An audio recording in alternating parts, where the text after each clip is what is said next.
Have you noticed your audience watching your content but not taking action? Do you ever feel like no matter how good your offer is, people still hesitate to buy? Today, we're answering the question, how can I create more urgency in my messaging that results in more revenue? So, we're going to talk about fear based emotional messaging for increased sales. From this week's blog, how emotional messaging increases sales. So, if you want to follow along, you can go to shaycannon.com/emotion.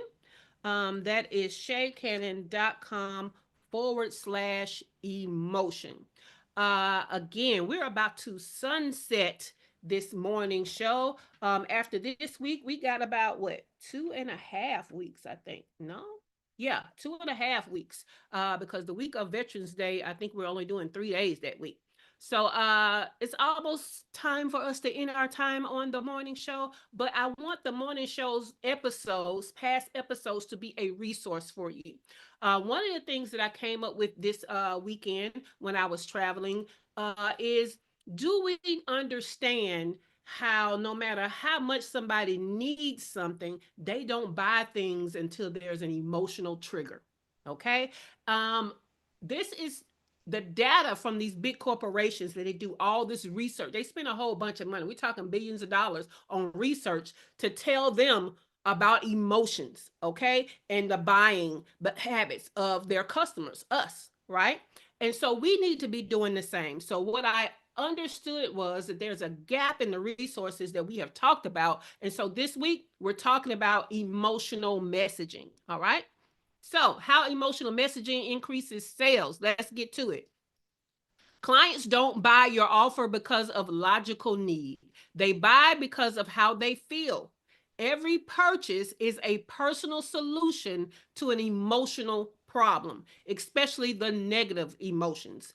These emotions don't just influence buying decisions, they heavily drive them. Emotional messaging taps into the human instinct to escape pain before chasing pleasure.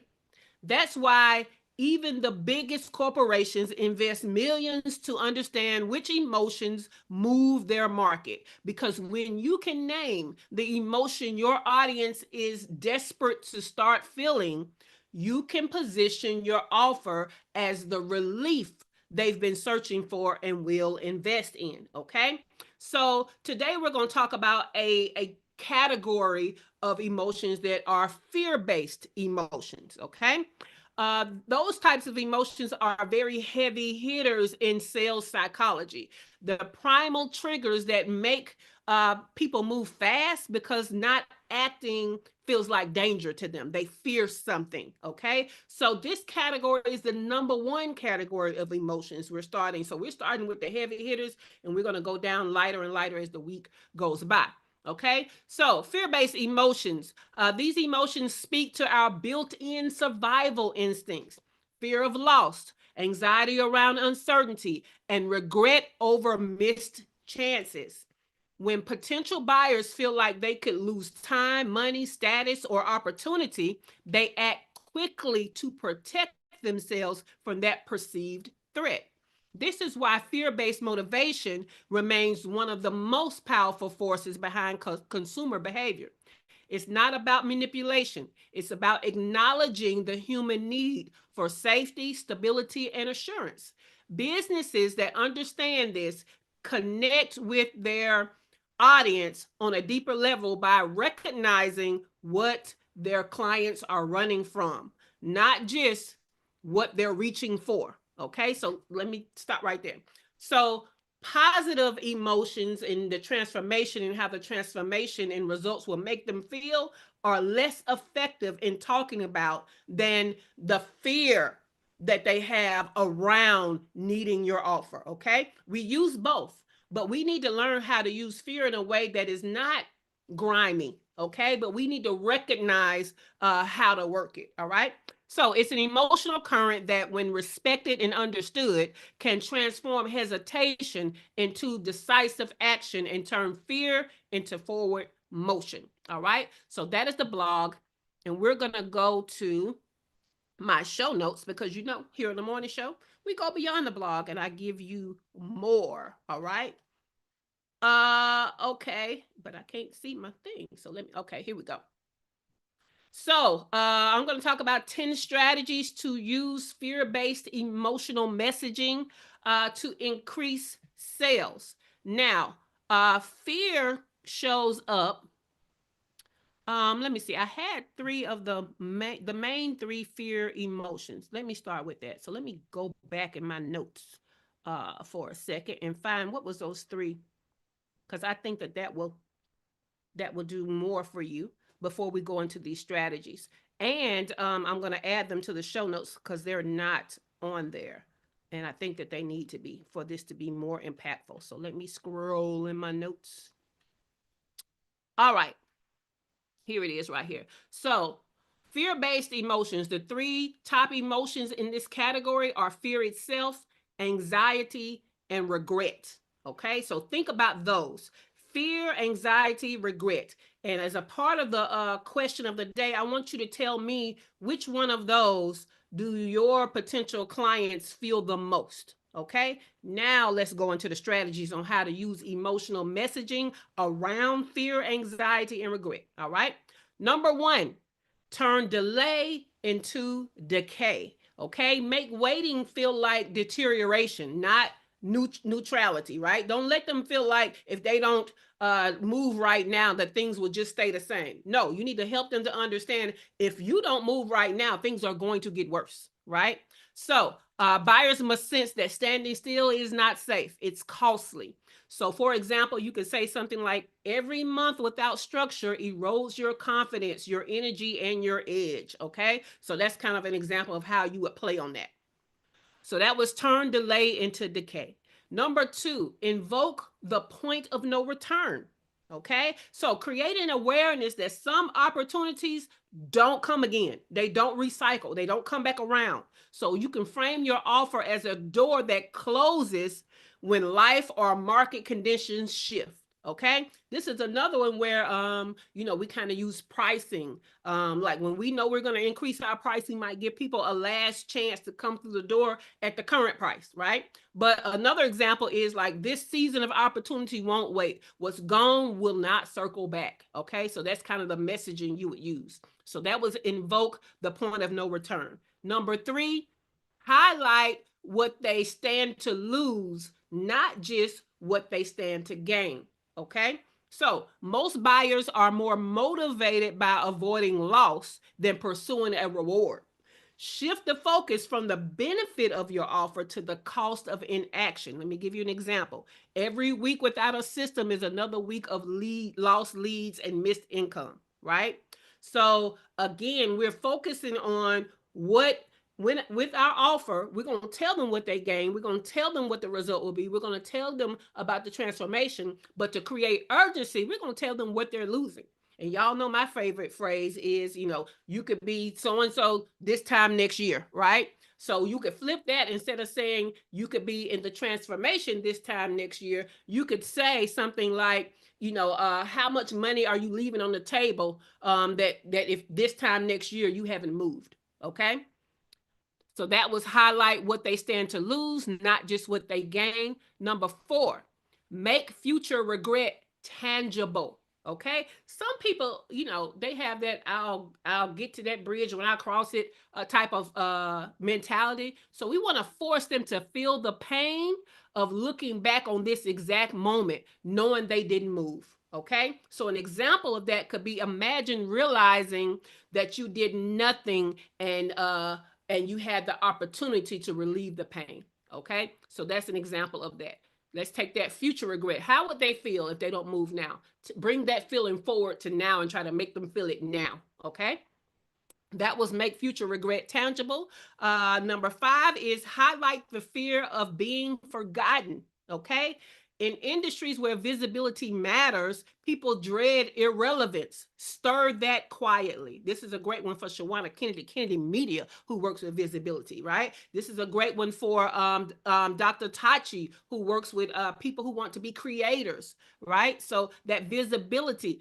if you're creating, you don't want to be forgotten, right? If you are a business that understands video visibility, they need to understand that they, without that visibility, they will be forgotten. So an example, the online world moves fast. Blink too long and your audience forgets you ever existed. Okay.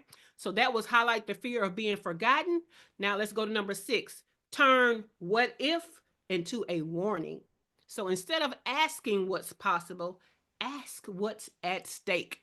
Make the negative scenario feel real and immediate. So, an example of that is, what if the next client asks for results you cannot deliver? Would your business survive the fallout? Okay. So, that would be like an example of messaging if your offer helped them to deliver better, right? You want to get them into the what if scenario of, hey, you haven't fixed that problem you got. So, what if people find out you still have that problem?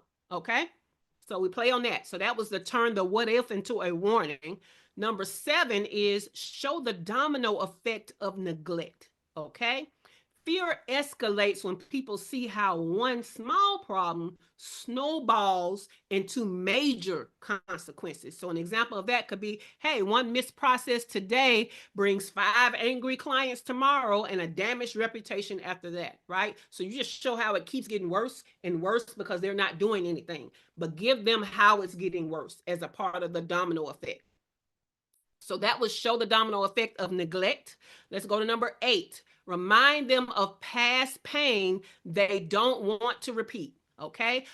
So fear of deja vu, reliving a failure of wasted effort. It creates urgency and to choose a better option. So, for example, you could say something like, remember how exhausting that last launch was. It doesn't have to be that way again. So, whatever your offer helps to relieve, right? Tell them, hey, do you remember when this negative thing happened? The thing that you fear the most, you remember when it happened? So if you don't want that to happen again, let's get started, right? That's a great one for Dr. LaFera with people's health, right? They remember the last time they had to go to the hospital and had to get off work and all of that good stuff, right? They remember that. So press on that. That's a great way to use it. All right, let's go. So that was the remind them of past pain they don't want to repeat. Let's go to number 9.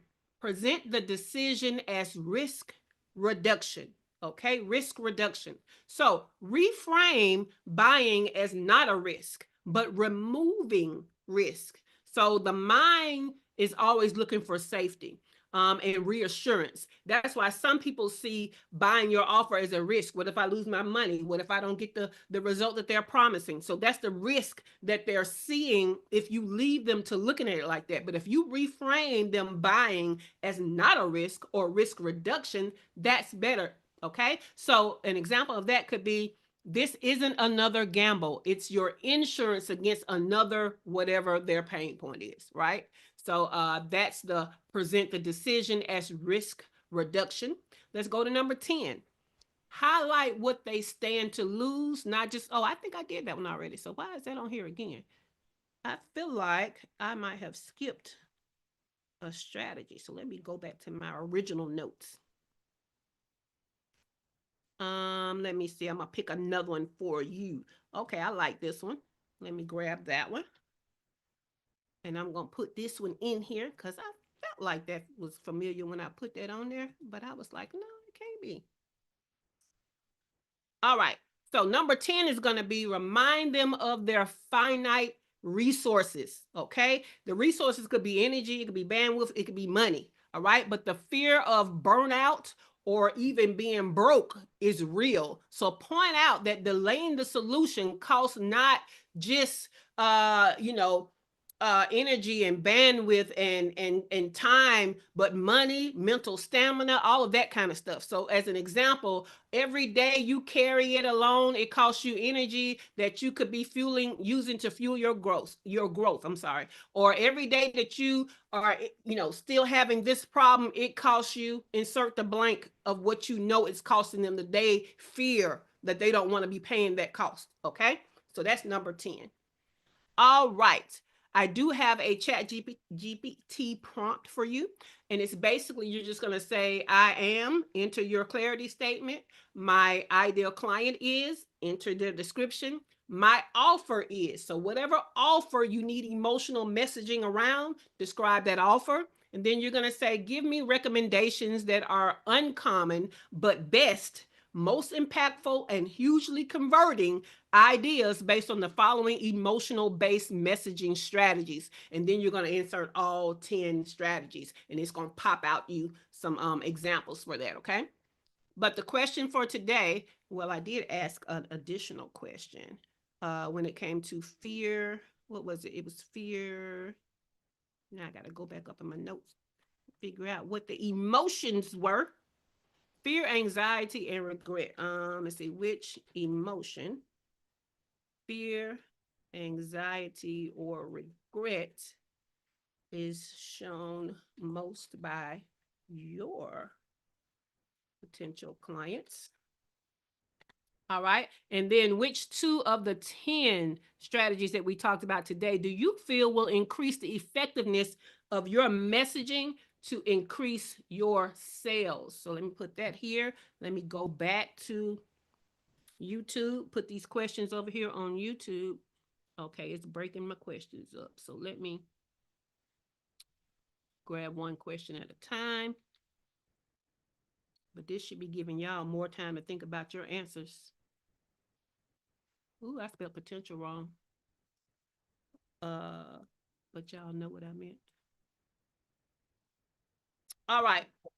So those are the questions of the day. What emotion, fear, anxiety, or regret is shown most by your potential clients? And which of the two of the 10 fear-based strategies do you feel will increase the effectiveness of your messaging to increase your sales? We're going to start with Dr. LaFera. But first, I'm going to go back and give you a recap of the 10 strategies without all the extra explanation and examples. So number one was turn delay into decay. Okay, turn delay into decay. Don't let them think that if they don't act right now, that things would just be fine. They will not. They will get worse. Okay. Number two, invoke the point of no return. Let them know at a certain point, help is not going to help as much. So they need to be looking at acting now so that they don't miss the opportunity to solve things in an easier way. Okay. Number three, highlight what they stand to lose, not just what they stand to gain. So, yes, we want them to know about the transformation and how great it's going to feel when they get the result, but we want to push more all the things they stand to lose if they don't act now. Number four, make future regret tangible. Okay. A lot of people understand what could happen if they don't move now, but I need you to give them specific scenarios of the things they do not want to feel, but that is coming right on up if they don't solve this problem. Okay. Number five, highlight the fear of being forgotten. Again, if they don't do this thing now, they're not going to have that legacy. They're not going to be remembered. They're going to have to start all over with all the work they've done to be known. Okay. Number six, turn what if into a warning. So whatever the what if is, turn that into a warning statement. So what if this happens and you're not ready? Or what if this happens again and it has a huger impact? So do a what if statement, okay, on their greatest fear. Number seven, show the domino effect of neglect. Okay. So take it beyond that initial negative thing that's going to happen if they don't act now, and take them 2, 3, 4 steps ahead. Not only is this going to happen, but then this and this and this. Okay. Make it a domino effect. Okay. And what we understand is the negative effect that you start with is going to be the lowest, and you're going to go into more intensity and more intensity and more intensity of negative effect. That's a domino effect. Number 8, remind them of past pain that they do not want to repeat. Okay. So most of us serve clients that not only want to get out of pain, but there is a pain they fear the most. And we want to tell them, hey, do you remember being in the most pain? And if we don't do anything, that most pain that you fear the most is coming back. Okay. So remind them of that. It didn't just go away just because you didn't address it, right? It's not invisible. It sees you. Okay. Number 9, present the decision as risk reduction. Okay. A lot of people see your offer as a risk. Tell them not only is my offer not a risk, but these are the things it's helping you, the risk is helping you to avoid. So make it as a solution to risk. Okay. Number 10, remind them of their finite resources. So, whether that's time, energy, money, team, whatever it is, let them know that, hey, you only got so much of this thing. And if you continue to be in this pain or have this problem, you're going to use that up. And now, not only do you have that problem, you have another problem because you've used up your resources. And maybe now you can't even solve the problem, right? Okay, cool. So let's go with Dr. LaFera. Dr. LaFera got two questions for you. Which emotion out of fear, anxiety, and regret is most shown by your potential clients? And which of the two, which two from the 10 strategy from today do you think will be highly effective in increasing your sales using emotional messaging?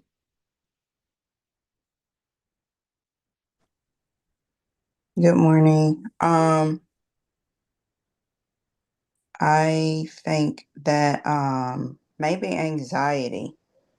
Well, it's between anxiety and fear. Mhm. Um, as far as my audience, I think it goes between both, depending on like what they feel or how they feel in their body.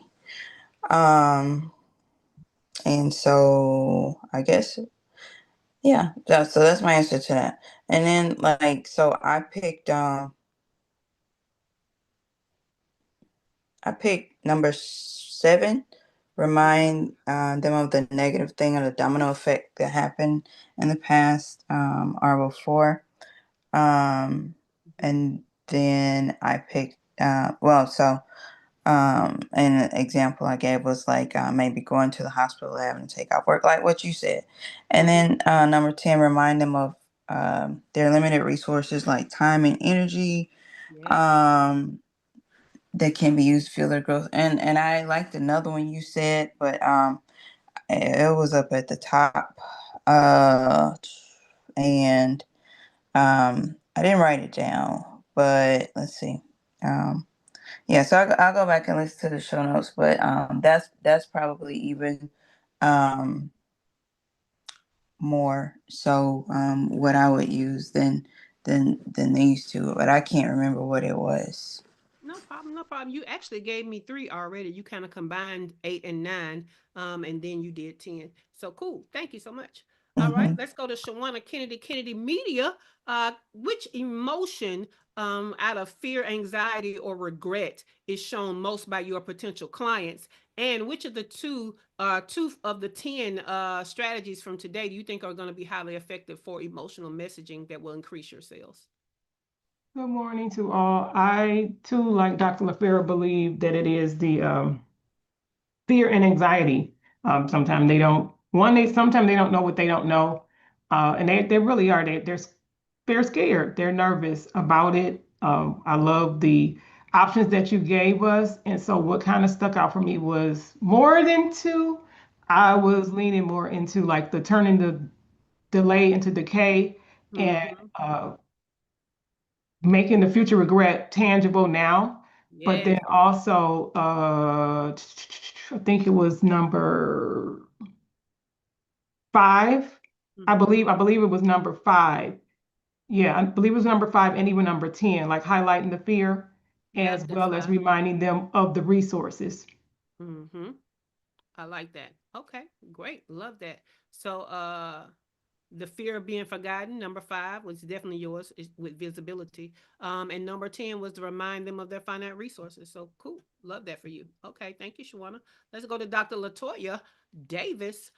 Which emotion do you think between fear, anxiety, or regret is most shown by your potential clients? And which two of the 10 fear based strategies do you feel will increase the effectiveness of your emotional messaging to increase your sales? I think it's the combination of the fear and regret. Clients just on different ends of the spectrum. Some are fearful of continuing to do the things, and then some are coming because they've regret the things that they've done. So I think that those are the two ends of the spectrum. And number 1 and number 8 are the techniques that I think work best for me.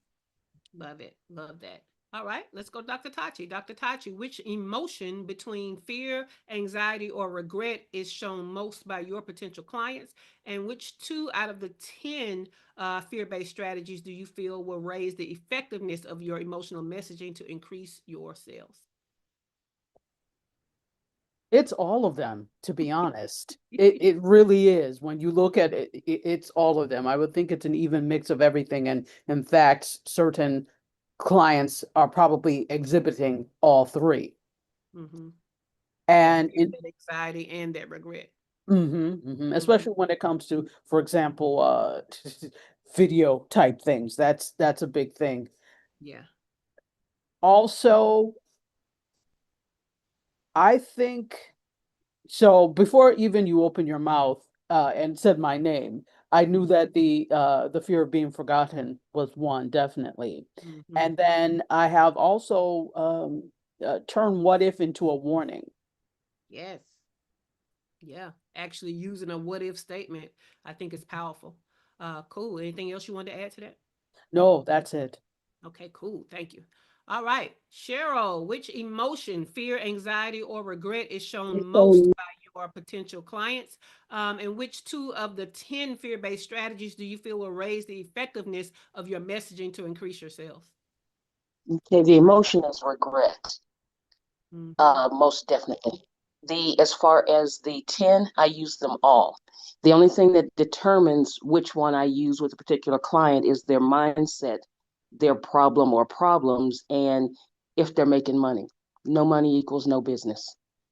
So at the end of the day, um, many of my clients will come back, or potential clients will come back after they work with somebody else and got no results. And so it ends up costing them more because I have to unlearn what they did, with the other person before we can even move forward. So that's where I am. Gotcha. That was great. I think that that is also a great what if, right? What if you invested in solutions and now you have to pay more because we have to undo what was done Mhm. wrong before we get started? I like that. Absolutely. I like that one. Okay, cool. Next is Keith. We've been missing Keith, but he said the the emotion that is most shown by his potential clients is fear. And then he said the 2 strategies was number 2, invoke the point of no return, and 3, highlight what they stand to lose, not just what they stand to gain. And with Keith being a professional graphic designer, there is definitely a point of no return when you can put them little silly graphics out there and look unprofessional, and you trying to charge high ticket, and but you're looked at as a joke because it's clear you haven't invested in your own business to be asking somebody else to pay big bucks. So yeah, I agree with you on that. And they stand to lose credibility and a high enough reputation to where they can actually command high prices. So yes, I agree with you, Keith. All right, let's go to Heather. Heather, which emotion, fear, anxiety, or regret is most shown by your potential clients? And which 2 of the 10 fear-based strategies do you feel will raise the effectiveness of your emotional messaging to increase your sales? I think it's regret mostly. And then I think number 2, what can be lost without action? And number 10, reminding them of finite resources. Most definitely. Cool beans. I love this. I feel like that us using this information is definitely going to help our sales copy and help any copy where we have a call to action to get them to take the action we need them to take. Because what I need us to understand is this is another example of us not looking at what makes us buy, right? We get kind of caught up on we created this thing that can help people. And so we get caught up in talking about the transformation. We get caught up in telling them what they're going to get in return for their money. But we forget that a lot of people feel like if they don't have to buy it right now, they're not going to buy it right now, right? If we go back to remembering how we buy, okay, how we buy, then we will understand that sometimes we pass by a thing we know we want or a thing we know we need over and over again, and we don't go and get it until something emotional happens, right? Especially that's driven by fear. All right. So I know a lot of people who know they need a plunger in their bathroom, but they like, I'll get it next time. I'll get it next time. I'll get it next time. And then when that toilet overflows and they have a fear of now they need a plumber if they don't get this thing to stop and get unplugged. Now you feel like you want the plumber now. Don't I mean you want the plunger now, right? So if I was selling plungers, I would say, hey, don't wait until the toilet overflows and gets to a point to where you need a plumber to just have this simple tool where you could have handled it yourself, right? So we need to remember that buying is an emotional thing. Even when we're calling ourselves treating ourselves with different things, it's still an emotion that makes us buy that. We are buying things we don't need over things we do need, even though we have a finite budget. So emotion really does drive buying, and we need to understand the exact emotions that our potential clients have over what our offer solves. Okay, what are the emotions that they have as a problem, right? When they're looking at that problem, what are they feeling? We need to know that so that we can put that in there so they understand that we understand them, we understand their problem, and we are the one they need to be coming to solve it because we understand and we have the solution. All right. So tomorrow we're going to go into pain-based emotions. So today we talked about the category of fear-based emotions. That's the number one category. The second category under fear is pain. So we're going to go to pain-based emotions and talk about that on tomorrow. Does anybody have any questions about the fear-based emotions, or even the fact that people buy from an emotional standpoint and not just from a standpoint of what they logically need? Any questions, any value adds, any aha moments? This is Cheryl. Hey, Cheryl. Um, one of the things that we tend to do as business owners, just like you said, we'll wait, we'll bypass whatever. And I give my clients lists of resource books that they need. Mhm. And many of them, they're a little bit pricey. But Amazon makes them very amenable. If you get a hold of the BookBub newsletter, you know Mhm. what's on sale. 99% of the time it's free, 99 cents, 1.99 or 2.99. Well, this weekend they had what they called a double sale. You have double points because for so many points you get a $3 gift certificate.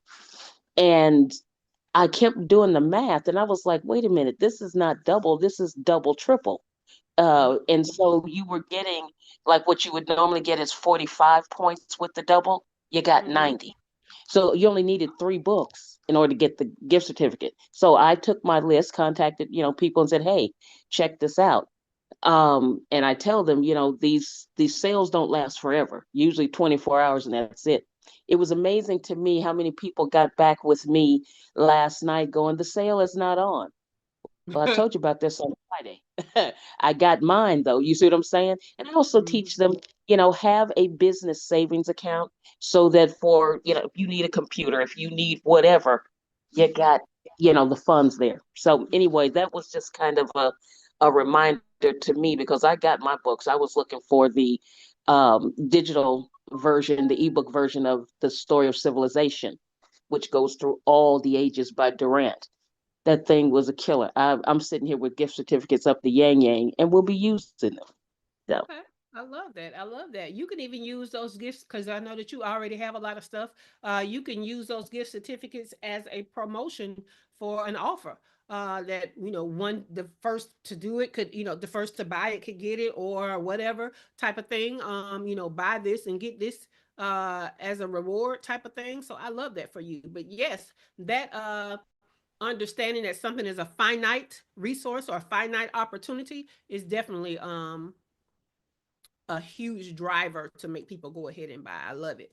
I use it a lot more now than I ever used to. And it definitely works. Hell, it works on y'all when I tell y'all, hey, it's only going to be this price for this long, or you're only going to get this bonus for this long, and you're going to experience it again this week. So wait for it.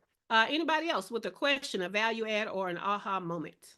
Jay, this is Cheryl. Do we have a paid workshop this month? We do. It's Saturday. The link comes out, I think, today or tomorrow. Oh, okay, because I thought maybe I saw something about that, but I didn't, or heard something about it, but I didn't see anything. Thanks. You're welcome. All right. Anybody else? Question, aha moment, or what was it? A nugget, business nugget. Okay. Well, what's happening this week is on Thursday at 7 p.m. Eastern Time. It's our Fuck Up Night virtual happy hour. This is the only time you get to pick something that's going on in your particular business as an obstacle and get live coaching to get unstuck in your business. This is usually for the paid membership only, but we allow the free group to come in on the second half. So we're looking forward to that on Thursday. On Friday, it is a Get Shit Done work session from 1 p.m. Eastern Time to 5 p.m. Eastern Time. Again, that is something that is usually reserved for the paid membership only. However, a couple of times a month, we allow the free group to come in and get shit done with us. All right. On Saturday from 10 a.m. to 2 p.m. Eastern Time is going to be our fall boot camp intensive. It is the Foo Fighters 2.0 marketing workflows to fund your freedom. All right. So that is Saturday. The link will either come out later today or tomorrow. By the time we do the morning show tomorrow, the link should be ready. All right. Cool beans. Well, this has been the Her First Six Figures Morning Show, which is an interactive coaching and training experience as part of our free business mastermind group that positions Black and Brown female online service-based entrepreneurs to generate your first six figures by learning how to make the money and create time freedom. Find out more about me, your host, Shay Cannon. Plus, get links to resources like how to join the free business mastermind group and how to get the show notes with the strategies from today and recent past episodes in the description below. If you have not already, I need you to do me a favor and give us a thumbs up and like this episode. You want to be subscribed to the channel because even though the morning show is ending, there are more value packed things coming and you do not want to miss it. All right. And I want you to know that today's episode is just one video out of a 4-video series. So check out the other videos. And with that, the studio is closing in 5, 4, 3, 2, 1.